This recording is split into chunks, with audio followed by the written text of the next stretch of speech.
Warning, this video may contain content that may not be suitable for children or anyone else that is easily offended. Strong language, graphic content, nudity, bad jokes, and a possible idiot, aka myself, may be featured in the following clip. Viewer discretion is advised, and is not responsible for any damages that you receive watching this video.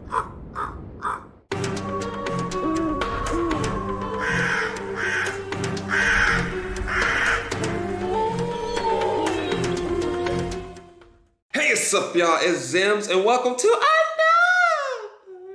reaction video. Today we're gonna react to the Deadliest serial killer of the Wild West. This video is by Explore With Us, so you guys haven't already been sure, swoop down the description box, click on the link, go watch the video in entirety, because I'm gonna be pausing and stopping and talking through the whole thing. This video is about to be cool. I forgot somebody had said it in the comment section. They said they were watching it, but thank you guys so much for pointing me to this video. I really appreciate it. So we're about to find out. He said something about him being the old school Ted Bundy or old Wild West Ted Bundy, and it just clicked to me like, how is that even possible? How can Ted Bundy go back in time and give somebody a nickname when they did it first?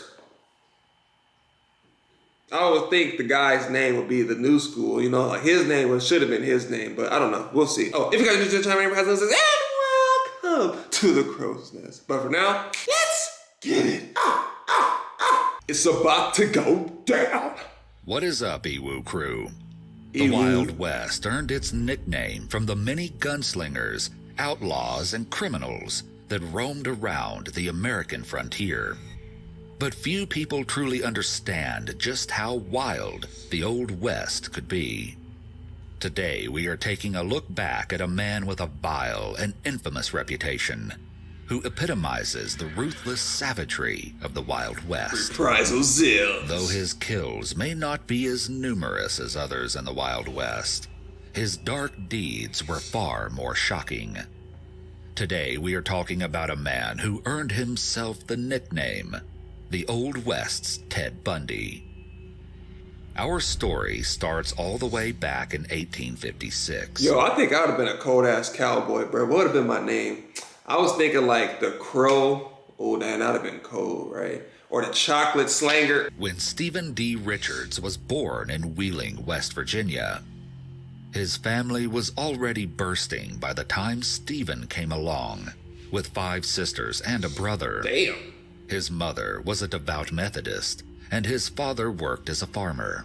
Methodist. When Stephen was 6, the Richards family packed up their lives and moved to Ohio, eventually settling in the Quaker village of Mount Pleasant. There, Stephen attended school where he was known to be a well-behaved student, and went to both Sunday school and church on a regular basis. Nothing in his upbringing would give a hint to the unsavory tendencies that Stephen would indulge in later in his life. There is only one incident from his childhood that may have been a clue to Stephen's later outlook on life. Let's see. As a child, he had been given the task to kill a litter of kittens, which he did by hitting them against a tree. He found that he wasn't plagued by any feelings of guilt, and had even enjoyed the gruesome act. Uh-oh. Yeah, that's a red flag right there. Like, who tells you to do something like that? All right, boy. You know, I see it. Or get out there and rake some leaves, or go out there and pick up trash or hands or something like that to collect money. But yeah, boy, I need to go out there and kill a kitten. For what, bro? They didn't even meow anybody. Like, and then the fact that the way he did it, I would say like maybe he got like a knife or something. He smacked him against a tree, bro. You know, one swing just ain't gonna do it. I tell you guys all the time, man. The red flags start early. That's what they say. They start off with little things like animals, and then they start killing more animals, and they just feel like they don't get that same desire or urge to do it, and then they start moving up towards people and other stuff, and it just starts getting crazy from there. I know I'm not a killer because I stepped on a snail and thought I murdered somebody, bro. I was looking for the police. I felt so bad because the thing about snails, they can't move out of the way. They can see it coming. They be like, oh, damn. Sinister aspect of his personality that he would demonstrate further down the road with similar dark deeds. Here we go. Stephen grew up to be regarded as a handsome, charismatic, and well-liked young man by all who knew him. There are conflicting reports about exactly what he looked like. Some descriptions claimed he was 6'2" and heavily built, with dark hair and blue eyes. But another description said he had light brown hair and dark gray eyes. Dark gray? Either way, his good looks would help him later in life, aiding him to easily avoid suspicion. Who, me? And gain people's trust. Misfortune eventually struck the Richards family, And on September 16th, 1871, Stephen's mother died. Why It September? isn't known what killed her, but without his mother, Stephen's family relied on him to help contribute, and so he lived and worked at home until he was 20 years old. He also often helped other farmers in the area. Also at 20, Stephen became engaged to a young woman named Anna Milhorn. But around this same time, he hit the road traveling. Stephen started westward, moving to Iowa seeking steadier work, and his fortune, as many young men did, though the couple kept up correspondence through letters. While in Iowa, Stephen started work as an attendant at the Iowa Lunatic Asylum, where his job was to bury the deceased patients. But did he? This job would be incredibly influential on Stephen's outlook on the world and on humanity itself. His constant handling of the deceased patients would lead him to grow accustomed and desensitized to death, and seemingly lose all empathy for other human beings. Yeah, I couldn't do it, bro. I remember when I was first joining the Army, it was like a 40,000 bonus at the time. And I was like, yeah, nah, I can't be touching and doing stuff with dead bodies. I can't do it. In late 1876, Stephen left his grim occupation and began wandering aimlessly through the Midwest. He quickly fell in with men he later referred to as having questionable occupations. Soon the young man began moving counterfeit bills and consorting with train robbers. Eventually, he moved to Nebraska, where he stayed in Hastings and Kearney, finding trouble everywhere he went. I'm sorry. Do you guys ever think, like, maybe telling stories about 18-something and 1876, like, how do you know this whole story? How do you know the day he woke up? How do you know he killed the kittens? You know what I'm saying? What if it was a kitten? What if it's like a bag of frogs or something? You know what I'm saying? Like, today's age, it's 2022 and 2021. We got cameras all over the place, and we can't even tell what happened to a person that went missing 2 months ago. At each place he stayed, Stephen found himself in a series of gunfights. Ooh. Shootouts that he said ended with him shooting his opponent each time. Unconcerned with their well-being, Stephen never checked to see if the other men survived the gunfights, and would just continue on his way. Yeah. As Stephen wandered through the Nebraska countryside, That's nice. he came across other drifters. One such man Stephen became acquainted with while he was traveling on horseback, and the two struck up a conversation. They decided to camp together near Dobytown or Sand Hills. It isn't clear where exactly. To pass the time, Stephen and the man began to play cards and gamble, which resulted in Stephen taking almost all of the stranger's money. Damn. The next day, Later. when they were headed into Kearney, the man demanded that Stephen return the money to him, but to the man's frustration, Stephen refused. The man said to him, "Either give me back my money or fight." Stephen's response was to pull out his gun and shoot the man just above his left eye. Oh. He checked to make sure that the man had died before he rolled his body into a nearby river before proceeding on his way. He's a goon. Despite this being his first confirmed kill, Stephen showed little pause or remorse and continued his travels as though nothing had happened, where he then came across another traveler. Oh, snap. This man, however, remarked to Stephen that he had seen him with the other stranger previously and wanted to know which way the man had gone. Suddenly caught, Stephen denied ever knowing the stranger that he had killed. But it turned out that both of the men were business partners, and that this new man was determined to find him. He continued to hound Stephen, demanding that he explain what had happened to the man he camped with. Unable to explain that he had killed his business partner in cold blood, Stephen realized that he had only one course of action. When the man turned his back, Stephen shot him too, aiming for the back of his head. He disposed of the body as best he could and took the man's possessions to sell, including his horse. Yeah, he took the horse too, bro. He a savage, bro. That's why I do not make bets, bro. If I ever go to Vegas, bro, I've been to Vegas once, but I wasn't of age to gamble. But if I did, I'm probably putting like $100-200. Once that's gone, bro, I'm going back to my room, eating some buffalo wings and watching TV, bro. Watching some 48 hours or something like that. But I don't make bets I can't pay, bro. I make no. It's 3 types of bets for me. There's the I know for sure I'm going to win bet. There's the I don't know, but I'm going to take my chances bet. And there's the one like I know I'm going to lose, but I'm going to just bet something anyway so I don't seem like a little punk. I bet something small if I'm unsure, I bet something small, bro. I put like $5-10, I cash app you or something like that. I never place big ass bets over $50 to $100 because $100 these days is a lot to me. So, I don't know, that's just me. Let me know down in the comment section if you guys are good at gambling or have any gambling stories that you did in Vegas or whatnot that you won a large sum of money. I know some people play fantasy football and stuff like that, so. With another dark deed in the books, Stephen's body count was quickly adding up, but he was only getting started, especially because he was rapidly growing accustomed to murder. Stephen then traveled to stay at the house of one of his unsavory acquaintances, a known train robber named Jasper Harrelson, and his wife, Mary. When he arrived, Mary noticed something grim about Stephen's appearance. His clothing was stained in blood. Rather than deny it or concoct a clever story to explain, Stephen simply replied, as if joking, that the blood had come from the men he killed. At some point, Stephen used the counterfeit bills he was passing to buy a horse and buggy, which the seller soon discovered were fake. As the area was particularly lawless, the man decided he had to take justice into his own hands. He tracked down Stephen and demanded he actually pay for the horse and buggy or return them. Stephen refused, and the man threatened to have him arrested.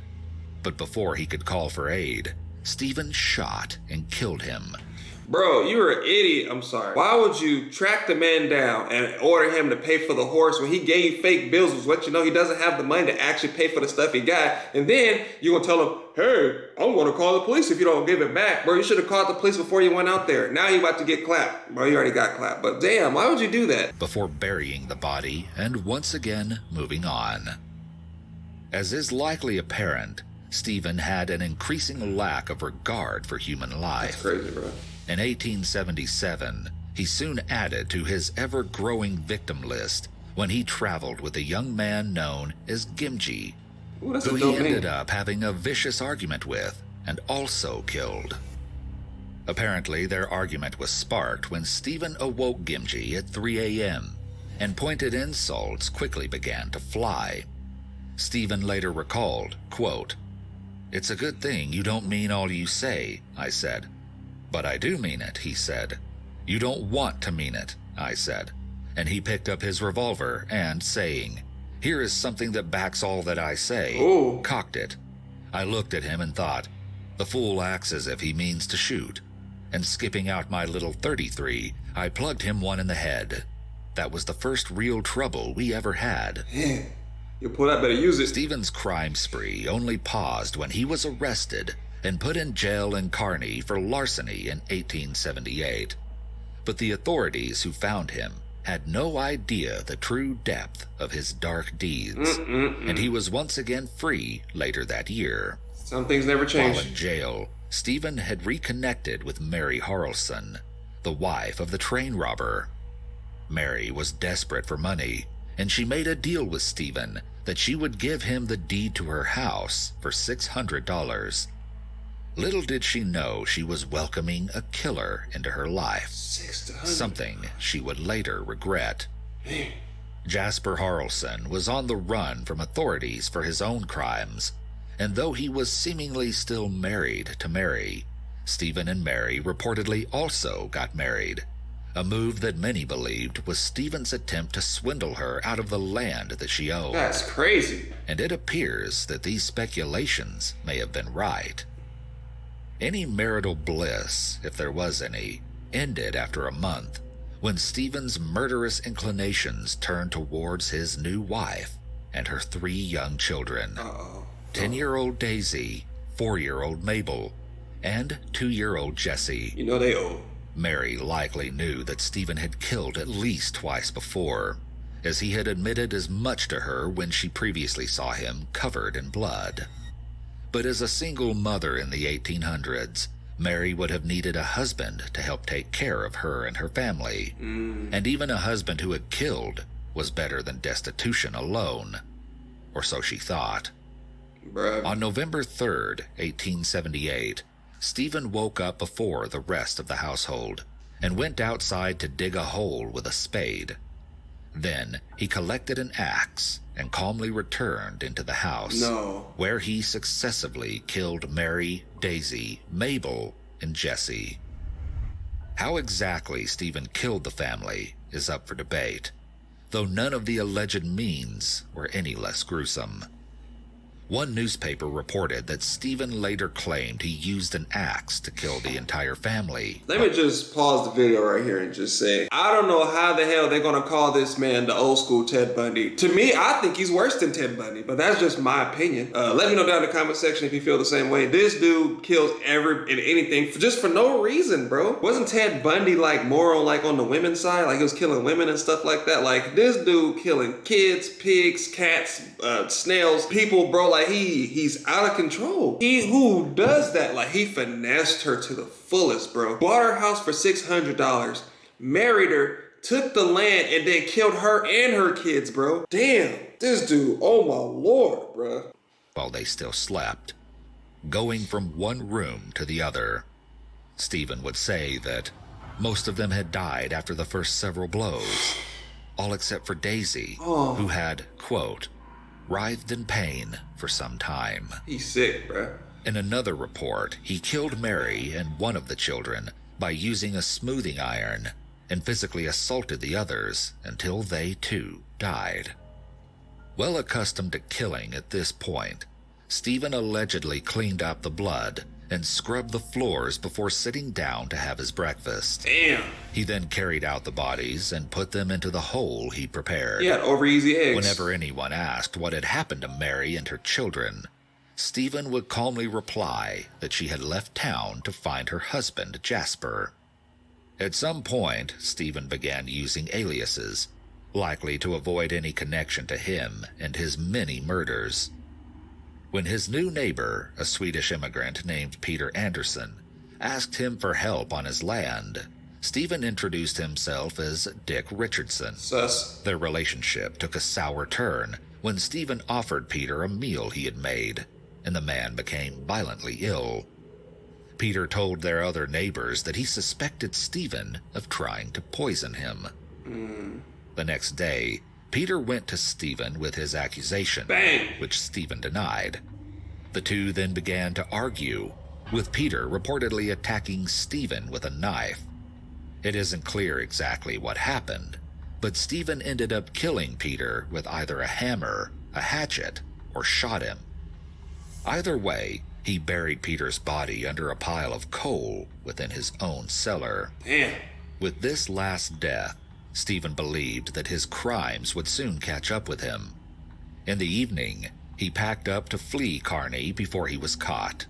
However, Stephen made one important error. What? He decided to steal Peter's horses, which alerted their neighbors to something being wrong, especially as they knew Peter had thought Stephen tried to poison him. When they confronted Stephen about Peter's whereabouts, he told them he was inside the house, which was technically true. When they went inside to find Peter, Stephen saw his opportunity to escape and took it. Peter's body was quickly discovered, and soon the Nebraska governor issued an arrest warrant for Stephen D. Richards with the reward of $200.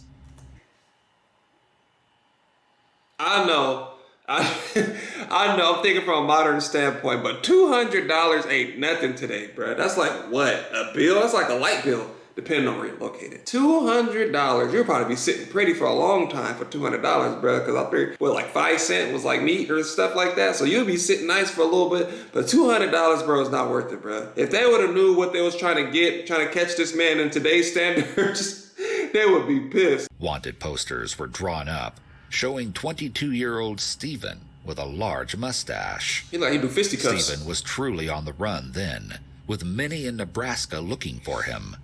While on the road, he met up with Jasper Harrelson, who was still hiding from the authorities. The two traveled together for a while. It isn't known if Stephen told Jasper about the dark fate of his wife and children, but they appear to have parted ways when Stephen returned to Mount Pleasant, Ohio. Dang, he killed his whole family. Stephen believed he had made it home free, but little did he know the wanted flyers with his face printed on them had made it to surrounding states. Get him!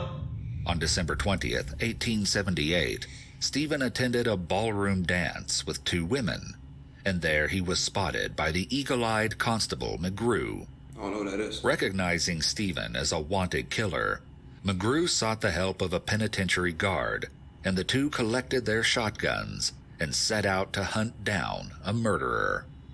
They found Stephen walking through a field with the two women. When Stephen saw the armed men approaching, he told the women to run back to town so he could fight his way to freedom. But when the women didn't leave, Stephen surrendered rather than begin a shootout. He later stated, "If I hadn't had the two girls with me, I guess the Constable McGrew who arrested me would have been a dead man. Either of us would, for I'd have shot." But I don't understand. What difference does it make if two women there or not? I mean, you've killed a woman and 3 kids. Like, who cares if 2 other women get shot? It gotta be deeper than this, bro. Who's those 2 women, bro? It wasn't Beyonce or Scarlett Johansson, bro. I don't know what he's talking about. Still, other accounts tell wildly different stories of how the notorious killer was finally brought to justice. For instance, in one version of his capture, someone Stephen used to know recognized him in a town nearby Mount Pleasant and helped to apprehend him. In yet another iteration, Stephen is said to have been arrested in Austin, Texas. Being such a notorious figure, it's no wonder this cold-blooded killer has been enshrouded in lore. But no matter how Stephen was detained in the end, the fact remains that his reign of terror luckily saw its end when he was finally brought to justice. While in jail in Steubenville, Ohio, Stephen no longer denied his kills, and in fact, he enjoyed talking about his crimes in detail. Stephen decided to write 2 articles for the local newspaper where he confessed to a total of 9 murders in 3 years. Yeah. From behind bars, Stephen also gave an interview to a reporter. The reporter described him as playful, carefree, and cheerful, while also stating that he was a butcher for his many crimes. To the reporter, Stephen said, "I've killed 9 persons, and I can't say that I feel any the worse for it. I have only one wish now in the world. I wish to kill 2 more persons." Don't forget the kittens. When the reporter asked who, Stephen replied, "A preacher and a reporter." The reporter asked him if his conscience felt a pang when he killed Mary Harrelson's children, or if he regretted taking their lives. Yeah, that's all. Stephen had laughed before he replied, "Not a damn bit. Just as soon have slaughtered so many pigs. As for a pang, as you call it, I didn't feel anything, only that I had got rid of the crowd." He's smooth with it, bro. The public was outraged by both his numerous crimes and the flippant way he discussed them. In the 19th century media, Stephen became known as the Nebraska Fiend, the Kearney County Murderer, the Ohio Monster, and even a Prince of Murderers. I would have took the Kearney counter murder. I think that was the coldest one. Bro, he's smooth with it, bro. Some people would be like, the criminals be like, "Yeah, I did it, and I'll do it again." He's like smooth. He like, "Yeah, I saw pigs, and a pig is a pig, and I'll slaughter her again. In this pain." He didn't say pain. He said pain. That's how you know the English was bad back then. He said, "In this pain that you're talking about, I didn't feel no such thing besides the squeeze of the trigger." I added that last part. But you know what I'm saying? Like, he's smooth. On his journey back to Kearney for his trial, authorities had to frequently move Stephen, as mobs would form outside the jails in the hopes to lynch him. I ain't gonna do nothing. Stephen appeared to enjoy the attention, as he asked if the whole town was there to see him. It was his attitude during his trial, which later in modern times earned him the nickname, the Old West's Ted Bundy. No, I don't like that name. At the time, He was described as manifesting supreme indifference to his fate and for his crimes, but also coming off as charismatic and articulate, much like Bundy. Also like Bundy, Stephen was grandiose and believed a book should be written about him. Ted Bundy was like him, bruh. Stop saying just like Bundy. No, Bundy was like him. He came first before Bundy. Dang. I don't know, I'm salty because they giving this dude Ted Bundy's name when he did it first. Something he considered doing himself. He was handsome first. Just like Bundy, Stephen's good looks earned him sympathy and doubt. Both Stephen and Bundy used their charm, looks, and intelligence to manipulate others. The biggest difference between the two was that Stephen appeared to gain no satisfaction from his kills and had no preferred method of killing. A friend of a reporter made a comment about Stephen that was later published, saying, "He does not look like a murderer. He has a pleasant face. His voice is like a woman's, and his eyes are not at all savage. On the contrary, they are mild and rather expressive of confidence. Can a man with such eyes be a murderer?" At the same time, the public struggled to understand how someone like Stephen could kill so many people without any remorse, as they often believed that criminals had to be from the lower classes and not particularly smart. Stephen's existence destroyed their stereotypes, something that brought him much fame even after he died. At age 23, Stephen D. Richards was convicted for the murders of Mary Harrelson, her children, and Peter Anderson. That's it. On April 26, 1879, he was publicly executed by hanging, and between 2,000 and 25,000 people came to watch. It took him 15 minutes to die. A photograph was taken of his corpse within his coffin, which shows him propped up for all the spectators to gawk at. At the time, doctors had wanted Stephen to donate his body to be studied, and even though he had refused, they did anyway. Stephen's grave was robbed of his corpse the night after his execution. It was later returned, but not for long. At some point, he was once again dug up, and his bones were scattered across Kearney. It has been reported that the Kearney County Gazette had his skull and kept it in their office window. Today, the location of his bones is unknown. That's crazy. But it is suspected that they have been thrown into a well.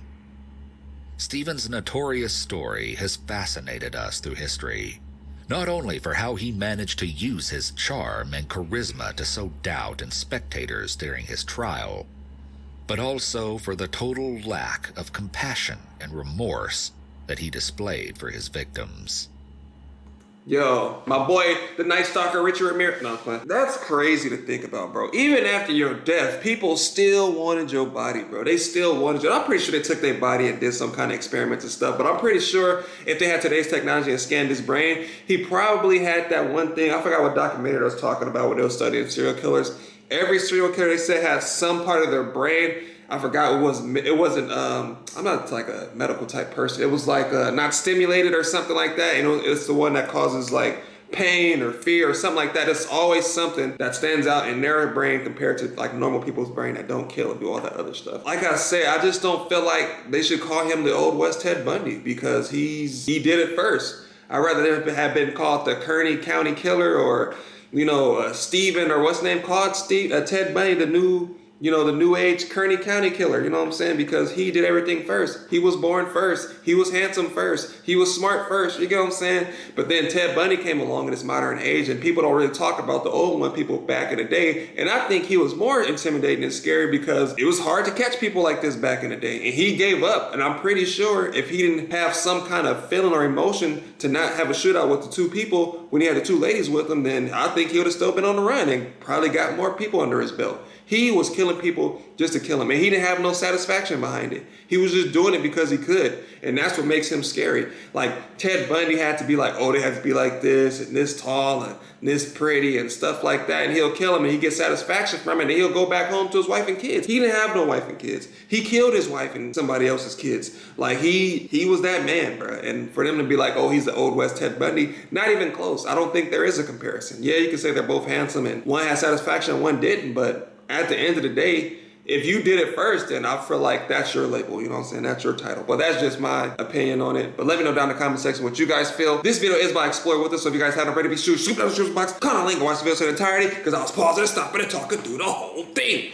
I feel bad. I want to know who said that about that video, because I want to mention your name. Roman Hardware recommended me this video. Well, not really recommended it to me, but he said something about it, and I was like, that sounds interesting. I want to see who it is. And I'm glad I checked it out, because I don't see the comparison. But again, thank you guys for watching, and I'll see you guys next time. You guys do channel Reprisalzems, and welcome to the Crow's Nest, bro. 6,000 is like right around the corner. Not really, it's like 2 blocks away, but we're getting there, man. Deuces.